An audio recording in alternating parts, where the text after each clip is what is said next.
Two questions haunt every life, writes Andy Crouch. The first, what are we meant to be? The second, why are we so far from what we're meant to be?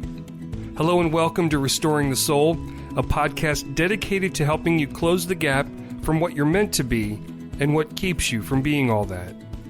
I'm your producer, Brian Beatty. Thank you for listening to Restoring the Soul. We typically think of narcissism manifesting itself as big, loud, and even overtly arrogant. But narcissism can show up in very understated, subtle ways in each Enneagram type. On this edition of Restoring the Soul, Michael John Cusick concludes his conversation with professor and counselor Chuck DeGroat on the ways that narcissism shows up for each Enneagram type. Chuck is uniquely qualified to discuss narcissism as he's been counseling pastors with this disorder for over 20 years. He knows firsthand the devastation narcissism leaves in its wake and how insidious and painful it is. So without any further delay, here's your host, Michael John Cusick. Dr. Chuck DeGroat, welcome back. This is the second of two conversations about your new book, When Narcissism Comes to Church, Healing Your Community from Emotional and Spiritual Abuse. And we had a great, albeit incomplete, conversation about your book and the topic of narcissism, because there's so much here. Yeah. And I just want to comment, I love the quotes that you have. I'm a big quote guy, but you deeply draw upon Merton and Nouwen and some of the early church fathers and mothers, and just good stuff. You took a really, really interesting turn in that you wrote a chapter called The 9 Faces of Narcissism, corresponding to the Enneagram. Mm-hmm. So why did you go that direction? That's a good question. I've got a webinar tonight where I'm talking about this with a bunch of folks, and I need to figure this out. So thanks for the opportunity to think about it this morning. And it really grew out of my clinical work. I was exposed to the Enneagram in the late 1990s, the work of Richard Rohr, and was immediately intrigued and curious about it. And as I studied the Enneagram and started teaching on the Enneagram, maybe 5, 6, 7 years later, if you look carefully at the Enneagram, and particularly Riso and Hudson's work, they talk about levels of development from health to unhealth. And I noticed that in the levels of unhealth, you see personality disorders, borderline, histrionic, narcissism, antisocial, or propensities toward personality disorders. And that's when I began thinking about the implications of the Enneagram on the personality disorder conversation. The thing about narcissism that is particularly intriguing is that, as we talked about in the first episode, it doesn't only show up as grandiose. We typically think of the caricature of narcissism as the guy on the stage talking about all of the great things that he's done, giving himself high marks for his response to some global, not talking politically right now, of course, but giving himself high marks in response to some global pandemic. And we don't think about what we described in the first podcast as the vulnerable narcissist. And that's the one that is a bit more subtle, a bit more passive-aggressive, looks a little bit more like what we call the cluster B personality disorders, like borderline personality disorder, perhaps. And so I walk through each one of the 9 Enneagram types, and I talk about how each one is a sort of subtle manifestation of either grandiose or vulnerable narcissism. So first of all, I'm impressed that you read about the Enneagram in the late 90s. So that was long before it became a thing. And, now you're an automatic hipster if you know what the Enneagram is. But just say 1 or 2 sentences about the nature of the Enneagram, and then you talk about the triads, which I think is very helpful to understand each of the 9 numbers. Yeah, the Enneagram is a system that is really rooted in an early church understanding of the deadly sins that get at root passions, root sufferings in the world. And so each Enneagram type describes a kind of root passion or suffering in the world, cardinal sin. It's not a personality test. I like to say that really loud and clear to people. If you want a personality test, use something like the 16PF or the Myers-Briggs or one of those. this really gets at how we show up as our false self, how we cope in the world, maladaptively, problematically, sinfully. And so it's quite helpful in really exposing our shadow side. I often say that when you discover your Enneagram type, there's some shame, there's some humiliation, there's some sense of, oh God, no, that can't be me. Whereas when you do a personality test, it's like, oh, well, that's cool. I'm pretty special. It's quite different. Yeah, and then for me with the Enneagram, there's the Enneagram envy, where when I found out that I'm a 2, I was like, no, I want to be another number, which is narcissistic in and of itself, because that would be a better, more spectacular number. And, our conversation a while ago, whenever we did a previous podcast, when we were talking about the benevolent narcissist, I use your language in the book. It was so helpful for understanding Enneagram 2s, by the way. Yeah, thank you. I highlighted that in multiple colors, and then I Xeroxed it and I posted it on Facebook. Good. Where you quoted me. Well, seriously, I'm glad that was helpful. Somebody passed it on to me a long time ago, and it was helpful in understanding myself as a 2. Yeah, that's right. So talk about the triads before we jump in, because again, the clusters in personality disorders, A, B, and C, are what used to be referred to that, and these triads, and then we'll go through the 9 numbers. Yeah, so we talk about head types, heart types, and gut types in the Enneagram, and each is a kind of style of coping in the world. The head types learned at a very early age to kind of to sort of resign themselves to a life in their heads, to protect themselves from all the emotionality of the world, drama of the world. The gut types are really intuitive types. They feel deeply in their body. They might not be able to speak to you exactly what they're feeling, but they'll say, I feel it in my body. I know it intuitively. Heart types are the deep feelers in the world. Although sometimes they can be quite disconnected from their feelings. They're living out of their feelings rather than living radically in touch with their feelings. And so those are the 3 triads that we talk about. And again, as an Enneagram 2, in that heart triad, the key passion there is shame. Yeah, that's right. That really drives that. Yeah, when we think about that triad, the 2s, the 3s, and the 4s, there is always, and when we do this work in counseling and pastoral care, spiritual formation, spiritual direction, I always invite people to look for the shame that's lurking just underneath that sense of insecurity, that sense of that's not enough. I mean, I will inevitably, as an Enneagram 4, walk away from this thinking about all the things I could have said differently, all the things that weren't enough, that I didn't describe in a way that I feel particularly happy with. There's always shame lurking underneath. And each one of these, the 2s, 3s, and 4s, they're personalities that are kind of like we call in the psychology world compensatory strategies for dealing with our latent shame.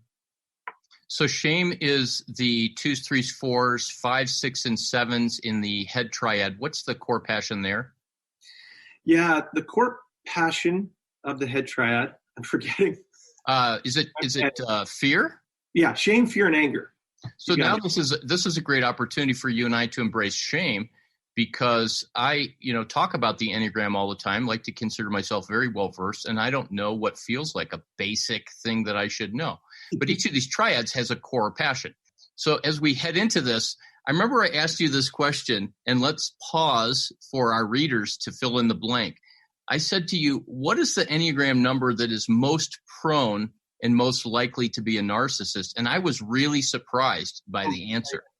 Well, yeah, Claudio Naranjo says it's a 7. Naranjo who's one of the early psychologists who embraced the Enneagram and sort of helped the transition from Latin America to the United States. He says it's the 7 that's always living in a kind of flight from reality, always living in a kind of fantasy, right? And so when we think about 5s, 6s, and 7s in that triad, that head triad, underneath, even with a 7, 7s seem like they are spontaneous and they're going along with whatever happens. We're living in the midst of a global pandemic, and 7s are talking about baking a cake tonight or something like that. Sort of a flight from reality that you see in the 7s.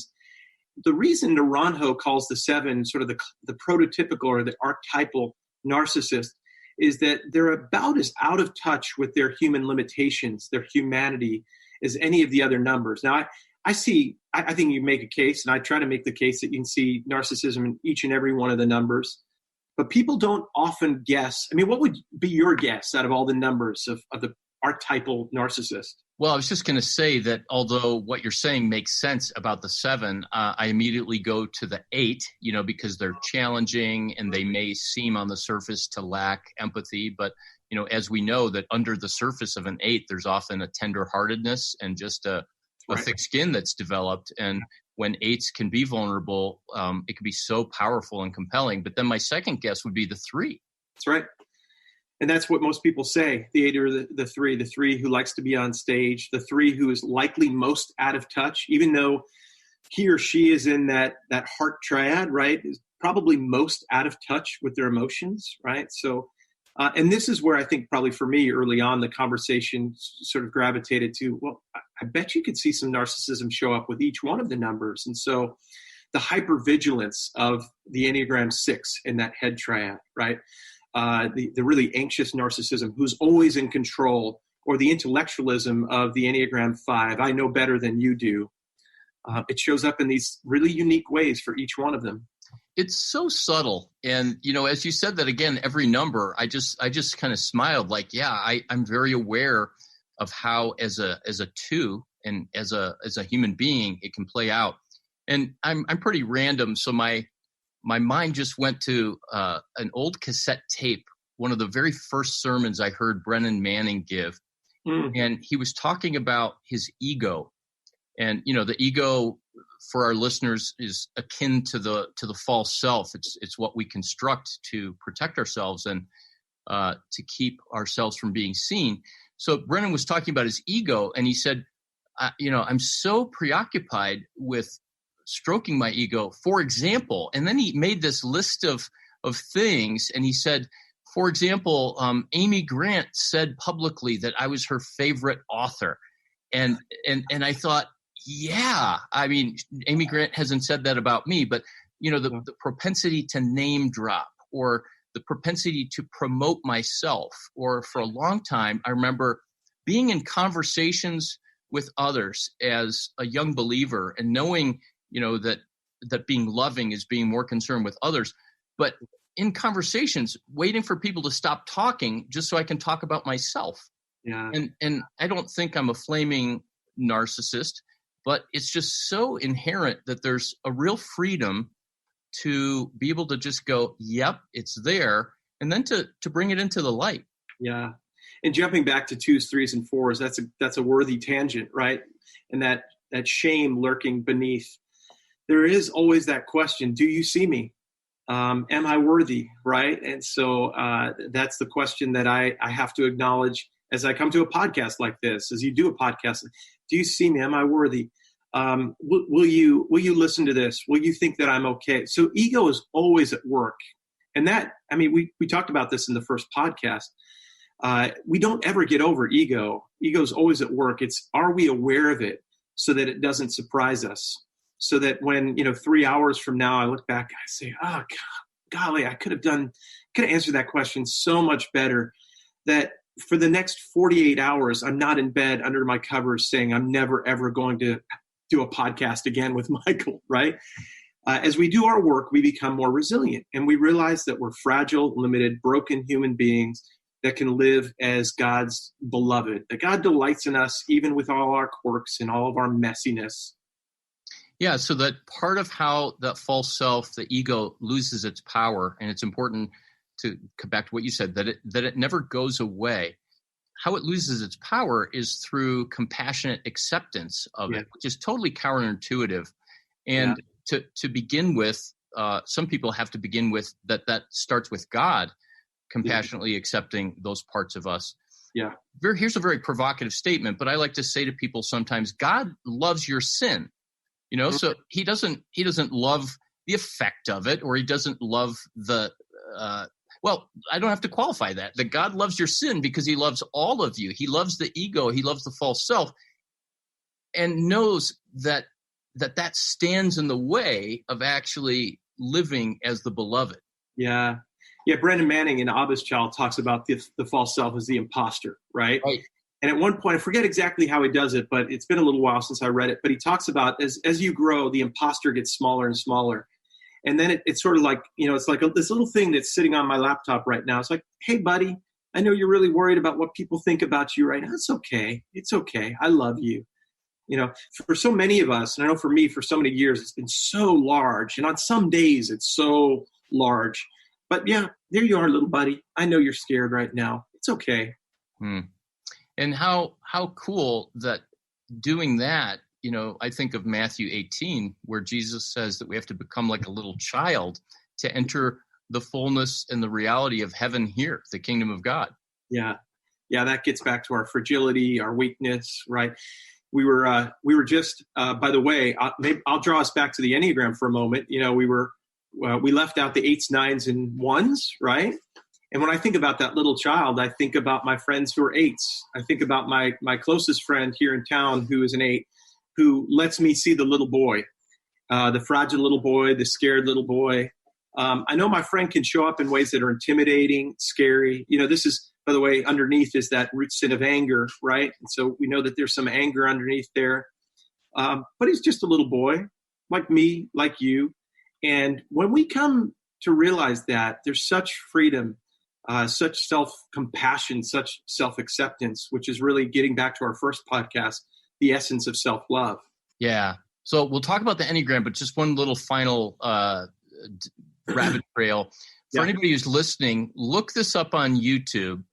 Paul Young, our friend who wrote The Shack, was on the Today Show with Maria Shriver, and she was interviewing him.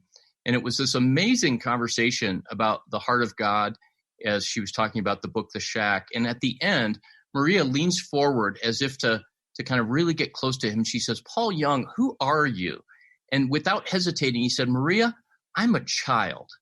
And the answer was so disruptive. It was so unexpected. He could have said, I'm a guy that sold 26 million books, but I'm a child. And he said it with a twinkle in his eye that when you know that you're loved, you don't have to be defended and you don't have to be a big, powerful grown-up. You actually get to inhabit your life. Yeah, yeah. It's so beautiful and it's so freeing.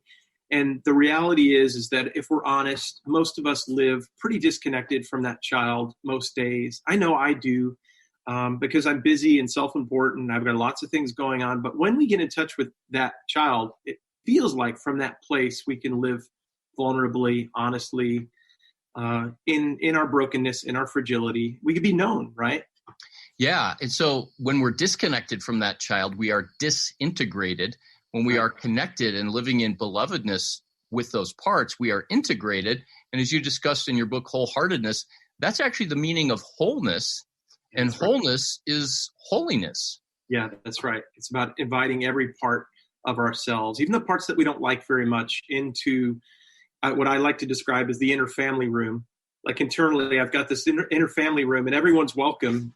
They don't always all want to be together, but everyone's welcome, and Christ is at the center, and they're all loved. And when we're fully integrated, we can live from that space. There's nothing to hide. There's nothing to prove. There's nothing to protect. Yeah. So this inner work, this soul work, this healing of our wounds, that it's not disjointed or separate or off in the corner somewhere from the spiritual work of becoming holy. So, as you and I are sitting down with Christian leaders and we find that there's a resistance or an unwillingness to go into those dark spaces, if we were to ask them, do you want to be holy? They would go, well, of course. Of course. And that's defined by things like reading your Bible and certain Christian accomplishments. Yeah. But cutting off parts of themselves. Right? Yes. Yeah. As opposed to embracing part of themselves. So Chuck, around this, there's a quote that I highlighted. Would you read this? It's on page 48 of your book under the type 2, which again is me. It's a quote from Marva Dawn and Eugene Peterson. Yeah. Marva Dawn, Eugene Peterson write, the constant danger for those of us who enter the ranks of the ordained is that we take on a role, a professional religious role that gradually obliterates the life of the soul. Humility recedes as leadership advances. Wow. That's a hard quote, but it's so true. Yeah. I talk to my students sometimes about the MDiv. They've mastered divinity. They've made it, right? And then they get the Rev next to their name. And it's often really scary. I've done lots of ordination services over the years. And there's this moment in an ordination service with a pastor where hands are laid on the pastor. It's really weighty. They always cry. But then I grab them. We go backstage afterwards. We talk for a little bit. I said, do you feel any different than you felt 24 hours ago? No, I don't. I'm still messed up. I'm still thinking the same thoughts, Yeah, okay, live from that place. That was a really special thing on stage, but MDiv doesn't define you. Rev doesn't define you. This moment, your humility defines you. Wow. So how important for church systems to somehow build humility as a value and a practice into how they do leadership, if in fact humility recedes as leadership advances. Yeah, really what you're talking about, when you talk about humility, you're talking about character, the larger conversation about character. And having been involved in dozens of church planning assessments over the years, we don't often talk about character. There was just a pretty well publicized dismissal of some leaders within Acts 29, and the conversation was around leadership style, right? They have a different leadership style, not around character. Sometimes we use leadership style or gift. It was a different gift mix than we needed. Those are ways of avoiding conversations about character, about humility. You wrote an amazing blog about that again, I thought it was kind and compassionate without attacking people, but it really addressed that. What's your website, just so people can check that out and other resources? Yeah, it's chuckdegroat.net. DEGROAT. That's right. .net. So we'll get into the Enneagram because we promised people that, but you talked a little bit about humility, and people are probably sick of me quoting Merton's definition of humility, but he said that humility is being precisely who you are at any given time before God and another. Yeah. This is where the language of masks or faces, I use the language of faces of narcissism or masks, is so profound, I think, because we're constantly, as Frederick Buechner says, taking on, putting on, what he says something like taking off and putting on masks like the world's weather. Like, here's the mask for the day. What's the mask that I need to wear for Michael today in the podcast? What's the mask that I need to wear as I interact with my launch team? What's the mask that I need to wear as I speak to my students? And some of us, and I know this has been the case for me over the years, the mask becomes the only face that we know. And that's pretty scary. And so I think what Merton is inviting us to is a really sort of harsh confrontation with who we really are. If we take off the mask, we've got to, as we've talked about in the first and part of this podcast as well, we've got to reckon with our fragility, with our brokenness, with our humanity. And I think that's the hardest thing. When I'm talking to leaders, there is they don't say it like this, but there is a sense in which they're saying, I don't want to be human. I don't want those limitations, Chuck. I like feeling superhuman. I like the feeling of getting on stage. And I like the feeling of people buying my books and, the sense that they adore me. I love that. Feels good. Well, there's something so subtle about that too, because there's this underlying message in a lot of modern Christianity that the more spiritual we become or the more mature we become as Christians, the less human we become. But it's really the opposite that should be true. Yeah, it's really the opposite. And you know this, I know this, as we interact with people who are 15, 20 years older than us even, and there is sort of, Richard Rohr calls the wise person the old fool. They're just over ego. There's no face anymore. They delight in attending to what's going on in your heart. They show up as their full selves. They laugh and they cry, and they experience every emotion in between. And that's really beautiful. I've got 50 on my mind now, and one of the conversations I'm having with men who are about 15 or 20 years older than me is, what's my challenge in the next decade? how do I do this next decade? What did you experience as the obstacles and the pitfalls and the challenges of 50 to 60? That's significant for each one of us on our developmental journey.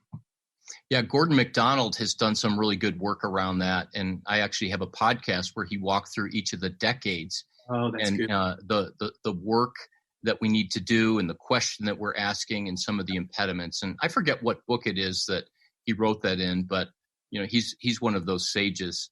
Ooh. So let's dive in to the numbers and start on whichever number you like, because I know that often we don't start at 1 when we talk about the Enneagram. Yeah, well, let's start with 9. 9s always feel like they're the last ones anyway. They're left out. 9s are what I often call the passive-aggressive narcissist. 9s will not show up as grandiose. They'll show up as more vulnerable. They're out of touch with themselves. And when they're out of touch with themselves, remember the baseline for the 8s, 9s, and 1s is anger. There's a kind of latent anger that people feel. They don't know that they're angry. People might not even say that they're angry because they're not experiencing the anger like they might experience it from the 8, but they feel it. And for 9s who are elevated on the narcissistic spectrum, it's sort of like you tiptoe around them and you're not entirely sure why, but there's a sort of invisible force at work. So it's really, really subtle, probably the most subtle in the 9 of any one of the numbers. What about you want to go to 1? 1, let's go to 1. 1 I call the perfectionist. Imagine the sort of the confident, lawyerly type, that sort of slices and dices your argument. The perfectionist always needs to be right. They live in a really binary universe. I remember back in the day when I was a Presbyterian, I was a young pastor and I was the head of a committee and I was introducing a young guy and I said, this guy's going to be a great minister. He's a really good man. And one of the presbyters stood up and he said, Reverend DeGroat, point of order. Can we call anyone good? Right. Mm. And I was a little anxious and everyone else was a little anxious, but the sort of the arrogant perfectionist that can we call anyone good? We live in this moral universe and there are good people and there are bad people and nothing in between. So part of how that narcissism plays out is by being right. Yes, being right. Which often fits into doctrinal categories, as was the case there. But they're all over the place in the church, and they probably make really good theologians, but really frightening theologians at some level too, right? They're full of certainty. The 2 you helped me with, and I call it the benevolent narcissist now, pivoting off of our conversation from a previous podcast. And I'm going to let you talk about the 2 since you know it so well. Yeah. Well, don't you also call it in your book, in terms of the narcissistic type, the savior? Savior. I call it the savior in the book. But yeah, and it's often called the helper or the giver. And, as I was reading your book, with more than just a little bit of shame initially that I had to practice compassionate acceptance to, I thought one of the ways that narcissism plays out for me is by affiliating with other people that are successful or great. So it's not just name dropping, but it's let me get close to this person.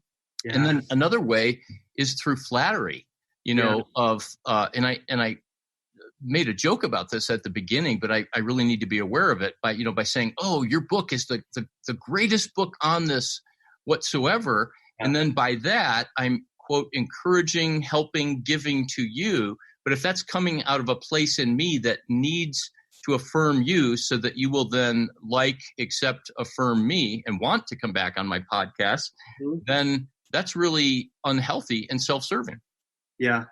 And the beautiful thing is I've seen you in a context where you're doing your work, which is, if you've not seen it before, it's really beautiful. And Michael doesn't show up as the people pleaser in that work. In fact, it's I think you've probably done enough work to show up in ways that you say the tough things, you challenge, you call out. And so I've been able to see I guess the Michael on the other side that's really beautiful. Well, thank you. And you're referring to the Surfing for God Weekend Intensive that was so cool to have you a part of. And you're welcome to come back anytime, hopefully in September, to staff that. I learned so much in that. So yeah, that's the savior, the benevolent narcissist. The 3, as we talked about earlier, it seems like you're sort of archetypal narcissist. This is the person constantly on stage.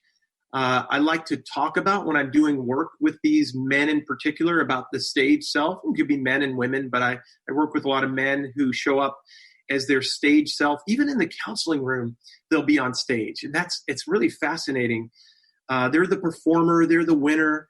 This was the guy who was, the high school quarterback, the homecoming king, but now he's 45 years old and life is starting to get a little harder.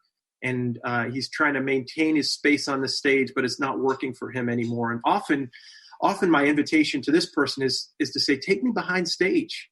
Yeah. Take me behind the curtain. I want to know who you are apart from your stage self. That's great. I remember you saying that before. Let me see that guy. Let me see that guy. Yeah. The 4 is often called the individualist. This is more that vulnerable narcissist that we talked about earlier. I was using words like unique and special. This is the pastor of that small church who says, we're the pure church. We're the really special church. Look at me. I'm doing it in a way that no one else is doing it. There is underneath, I think, the 4, as we talked about earlier, that profound shame, that deep sense of being misunderstood. And so the 4 wants to stand out. It's a sort of contrived way of getting people to say, you really have what it takes. You're really special. You've really got something to offer. And I know as a 4, those are words that I long to hear. And if you don't do your work, you're sort of grasping at those words and those affirmations. And so I'm thankful that you would say kind things about my book. I don't need it quite as much as I needed it 20 years ago, if that makes sense. Yeah, it does make sense. And regardless of the number, when we need that, certainly for myself, it can feel like we're so unanchored and like that sense of self is just deflated on the inside. Yeah. Hey, before we go to number 5, are there gender differences? Because I think there's almost an assumption that, narcissism is about men, because they're selfish. But we both run into a fair amount of women. They don't tend to be senior pastors in the evangelical world. But what are the differences in gender? I haven't really explored that. And there aren't good statistics, I don't think, about that and around that right now. And certainly in this conversation where we're connecting narcissism to the Enneagram, I don't have any hard data on that. I have an intuition at times that for instance, a man will show up more narcissistically because men in our culture have more privilege. They're able to lead in certain denominations. They're the only gender who can lead, right? Women may show up a little bit more vulnerably as the borderline personality disorder, as the Enneagram 4 or the Enneagram 9, because they're put in their place. They're told to, they're not allowed to speak. They're not allowed to lead. And so I have hunches, but I have no real hard data. Then the other difficulty is that when women do show up with strength, they often get labeled, so the female 8 is often labeled the bitch or controlling or something like that, when a man might not be labeled in that same way. He's just a good leader. He's confident, but right. She's too much. If she shows up in that way, she's too much. She's right. Angry. I've heard it. I happen to serve at a seminary that's egalitarian through and through. And I've heard many women called angry who are Enneagram 8s, right? So yeah. And ultimately that comes back to the wounds of men. Yeah, that's right. In a narcissistic system. How about number 5? 5, I call the distancer. This is the intellectually distant narcissist. When I'm doing marital counseling, he's got a yellow pad out and he's taking notes. And she's sharing her heart, and he's taking notes about what she's sharing instead of looking at her, right? And then he's able to tell her what she said, but he's not able to sort of cross that breach to make contact, emotional contact with her. He lacks empathy. You'll see some of the power show up for this person at times because they've got the knowledge. They're experts. They really do know a whole lot more than I do. When they show up in a room, they command data.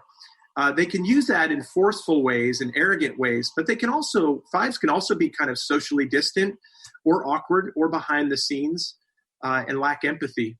That can be really hard if you're in a relationship with them. So this might be a stereotype, but very left-brained instead of right-brained. Very left-brained, right? So they're logical, they're ordered. And again, you want them, if I want the architect who's remodeling my kitchen right here that I'm looking at right now to have a little Enneagram 5, I want the details, the measurements to be just right. I'd like my nuclear physicist to be an Enneagram 5. When you bring the nuclear physicist into a marital relationship, it can be painful though. Yeah, it strikes me as we're talking about all these numbers that whether it's the unhealthy narcissistic piece or whether it's the healthy part, that these Enneagram numbers, and this is not a new idea, that they're also a pattern of how we relate to God and how we seek him out, as well as relationships on the horizontal level. Yeah. Yeah. So fives may experience that distance from God, or they might have boxes for God, or they might have definitions of God. But what's interesting is that I've seen some work on this, and I don't know. I mean, it's probably not research-based work, but it may be a little bit more speculative. That some of the great mystics, like a Meister Eckhart, have a kind of Enneagram 5-ness to them. The apophatic mystics who, as they grow, discover that God is ultimately mystery, right? And so the surrender is in surrendering, having to know it all, and that's so hard for the Enneagram 5s. How about the 6? Yeah, the 6 I call the Hawkeye. 6s are often behind the scenes. You don't see as many 6s as organizational leaders, CEOs, lead pastors. You do at times, but when they show up with a kind of hypervigilance. They're rule followers. They tell you what's wrong and what's right when they're unhealthy, right? So they can show up in ways that feel very judgmental to others.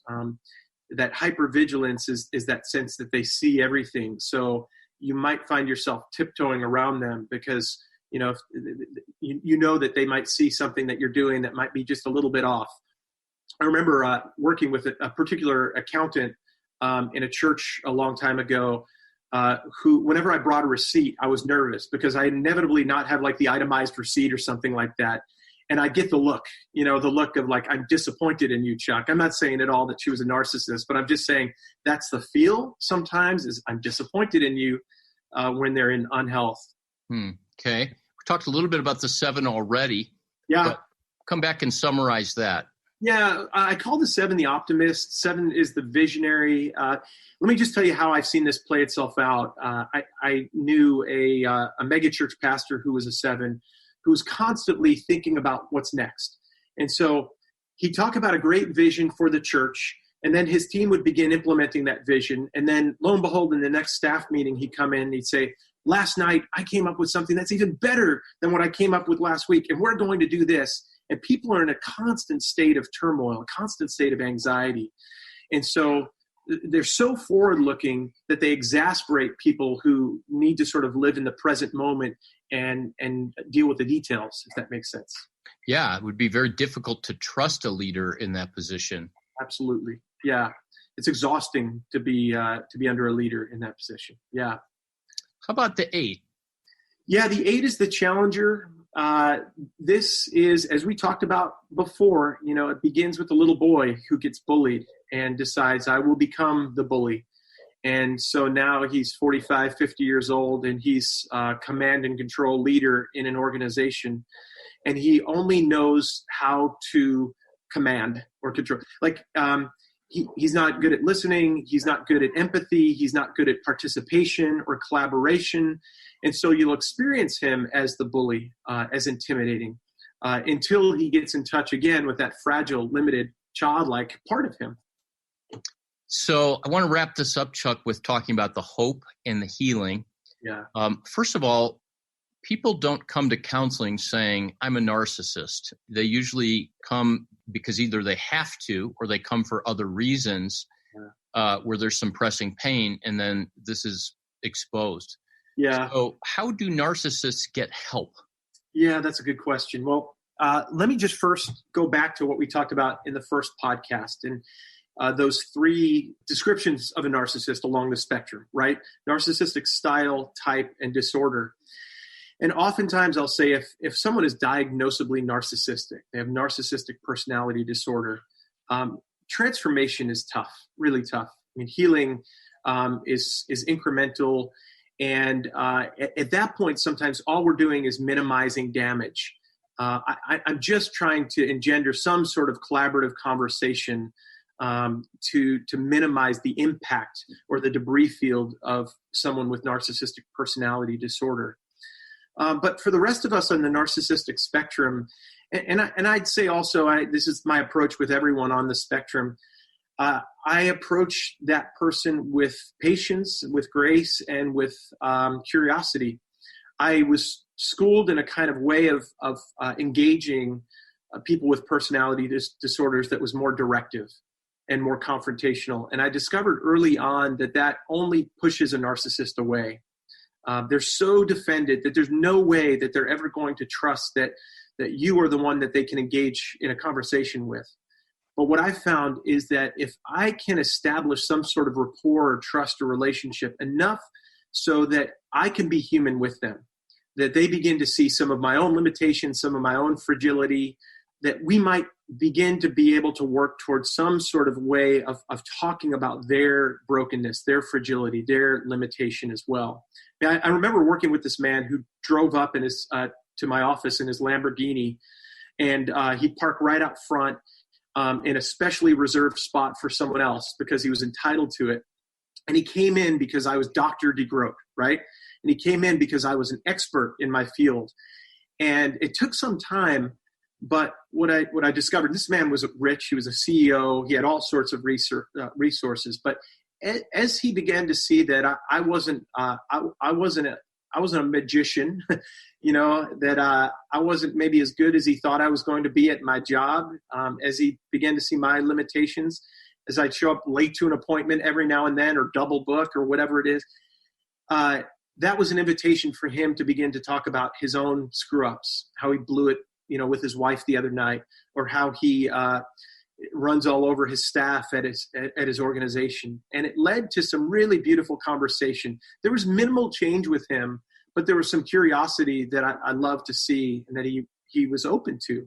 And so that's how I look at it. And my experience has been that oftentimes, especially with certain numbers on the Enneagram and their narcissism, that they will initially use those vulnerabilities and weaknesses against us. Yes. And we have to be non-defensive yes. and non-reactive. And that then becomes a model like, wow, I really can't shake you. Yeah. They're so used to shaking people, right? And so if we're able to remain non-anxious, and that means paying attention to our own bodily responses, trauma responses, and doing the work on our stories. And so this is what therapists have to do and pastors have to do. But if we're able to sort of hold attention, right? Hold them in their stuff, they might actually let us see them. And that's a really, really beautiful moment when they do.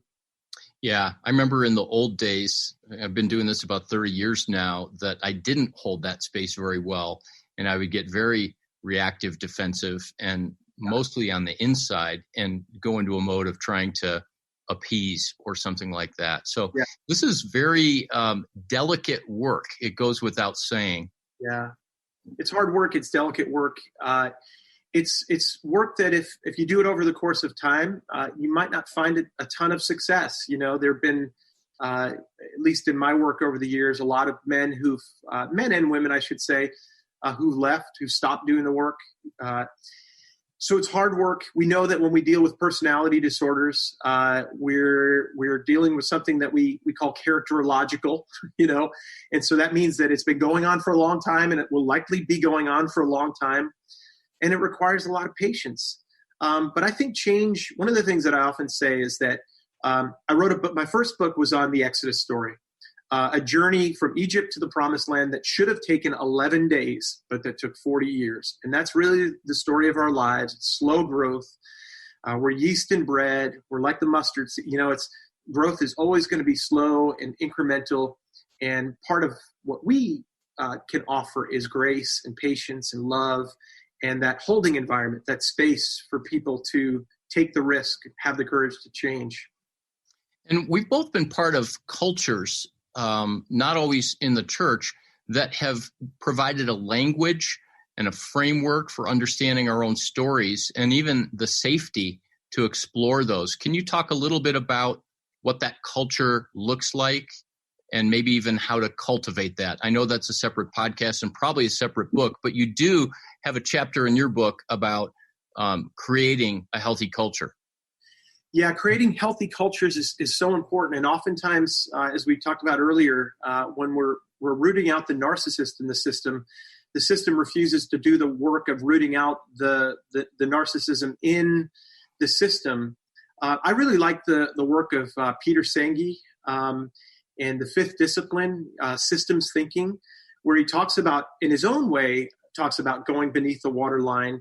And when he talks about going beneath the waterline, he says you've got to look at patterns within systems and structures that enable those patterns, and then mental models underneath that enable those structures. In other words, mental models are those beliefs that we're not even aware of, the latent misogyny or racism.